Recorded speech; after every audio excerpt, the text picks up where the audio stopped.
Today we're going to be talking about how you can get a really high quality macro lens for under $20. Well, $17 to be exact.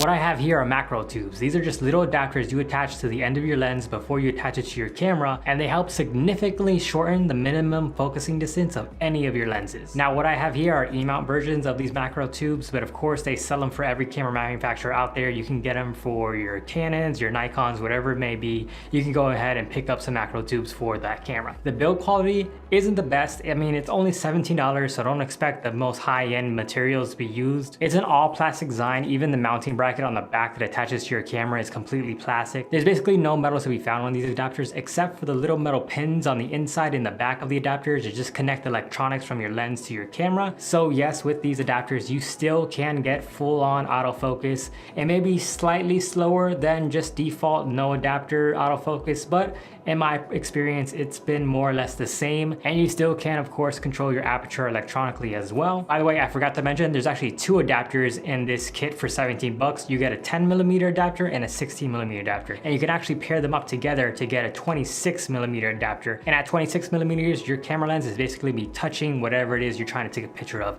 It's gonna get you that close. But taking another look around these adapters, you'll notice that there's a little lever on the side of them.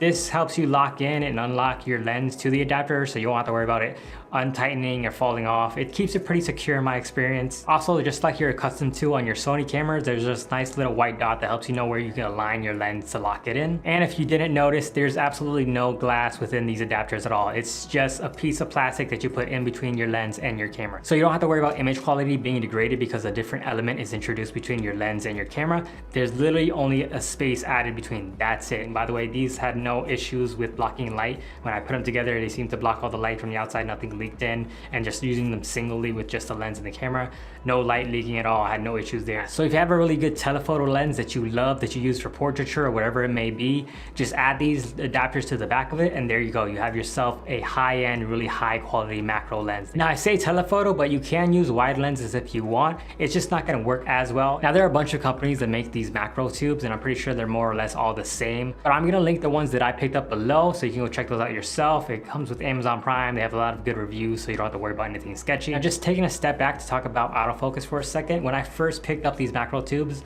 honestly, I thought it was gonna be crap. I didn't think they would work that well just because how cheap they feel. These do feel really cheap. They're super lightweight. They're basically nothing in your hand. I'm sure that the autofocus performance isn't as great as not having them on there, but honestly, I wasn't able to tell any significant difference between having the macro tube on the lens and having them off the lens. The autofocus seems to be more or less the same. You just have to keep in mind that if you've never used macro tubes before, you are gonna have to get really, really close, closer than you think you actually could, to get autofocus to work, because if you're too far away, the autofocus is not going to work at all. Primarily, I've been using just the 10mm. I think this is more or less all you really need for most of your stuff. For videos, this is really when you want to combine the two macro lenses together so you can get those really nice detailed shots of the paint job of whatever product you're talking about, or really nice logo shots, things like that. It's really nice to have both of these together. And then when you want to show a more detailed version of the entire product, you can go down to the 10mm and just get those nice sweeping shots of the entire thing. Macro tubes are definitely the way to go if you're doing a lot of product photography and a lot of product videos. I think these things really help boost the level of production quality you have overall,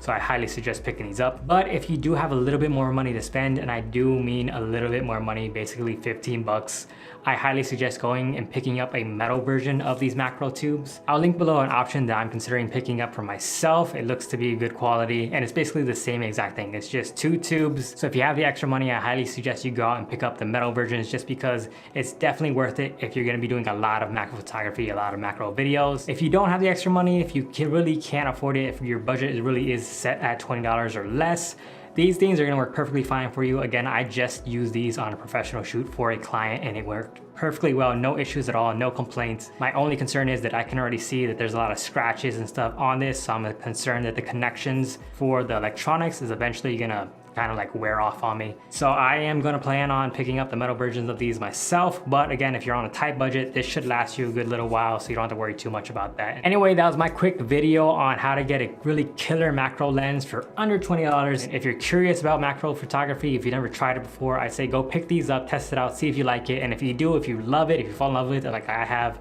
go and pick up the metal versions. It'll be a little bit better quality than this, and it'll do basically the same job, just last you a bit longer. And if you like the video, leave me a like, consider subscribing. I just passed 2,000 subscribers. Thank you guys so much, that means a lot to me. But as always, my name is Joshua Jumyos. Stay sexy, and I'll see you sometime.